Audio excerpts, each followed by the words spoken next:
Soy Víctor Manuel Ríos Tapia, del doctorado en Administración y Políticas Públicas. La materia es Gobierno y Derechos Humanos. Voy a hablar brevemente sobre la asimilación que ha tenido los derechos humanos en la sociedad mexicana. En específico, preguntarnos si los derechos humanos, su implementación ha traído como consecuencia impunidad y generación de inseguridad pública. Esto, a mi consideración, no es así, debido a que los derechos humanos son protectores de las personas, de cualquier persona, y entonces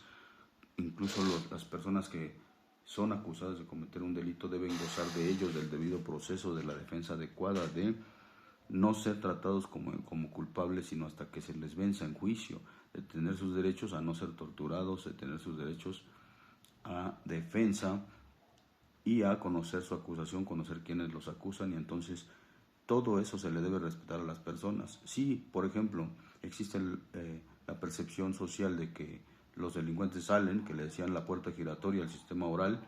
penal, pues obviamente eso es un error, porque una cosa es que tengan el derecho a seguir en libertad mientras son procesados. Puede ser que encuentren que haciendo correctamente su debido proceso los encuentren culpables y los meten a prisión. Si es así como lo ordena la ley y la Constitución, puede ser que salgan inocentes y entonces ya habrían pasado mucho tiempo en prisión personas inocentes. Por eso hay que ser muy cuidadoso a la hora de hablar del debido proceso penal. Entonces, no respetar los derechos de las personas que son acusadas solo porque se les dice que son ratas, y esa es una percepción social que se crea por parte de opinadores sociales que en realidad a veces están influenciados por ciertas situaciones políticas, mediáticas, y entonces están ya criminalizando antes de haber sido encontrados culpables a las personas, y eso no debe ocurrir en un Estado de Derecho.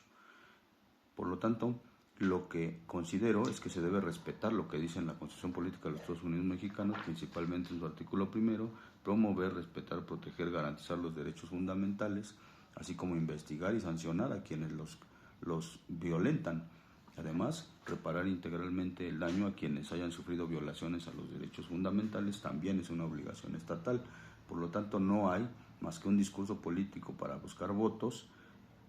La verdad es que no se genera inseguridad con el respeto a los derechos humanos. La verdad es que sí se genera certeza jurídica si las autoridades cumplieran con lo que les toca hacer, cumplieran con cada una de las obligaciones que dice la Constitución, con cada una de las obligaciones que dicen las leyes que de ahí emanan y los tratados internacionales. Por eso considero que se debe generar una cultura del respeto a los derechos humanos, principalmente difundiendo entre la población el respeto, el conocimiento de estos, sus alcances y también el cumplimiento de sus obligaciones como ciudadanos. Y esto como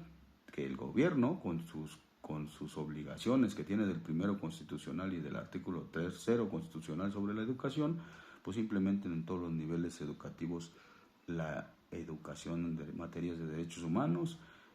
que difundan por medio de pancartas, en los medios masivos de comunicación, cuáles son tus derechos, cómo defenderlos, tus obligaciones, y entonces con eso el ciudadano poco a poco va a ir aprendiendo sus derechos y todo, a ejercerlos, a protegerse, con la unión también entre los ciudadanos en organizaciones de la sociedad civil o no, o simplemente organizaciones no nombradas como tales, pero de personas que se apoyan para lograr que se respeten sus derechos. Tampoco en manifestaciones donde causen problemas a mucha gente, porque entonces eso genera que no se secunden sus solicitudes, ¿no?, por otras personas, y que haya incluso problemas.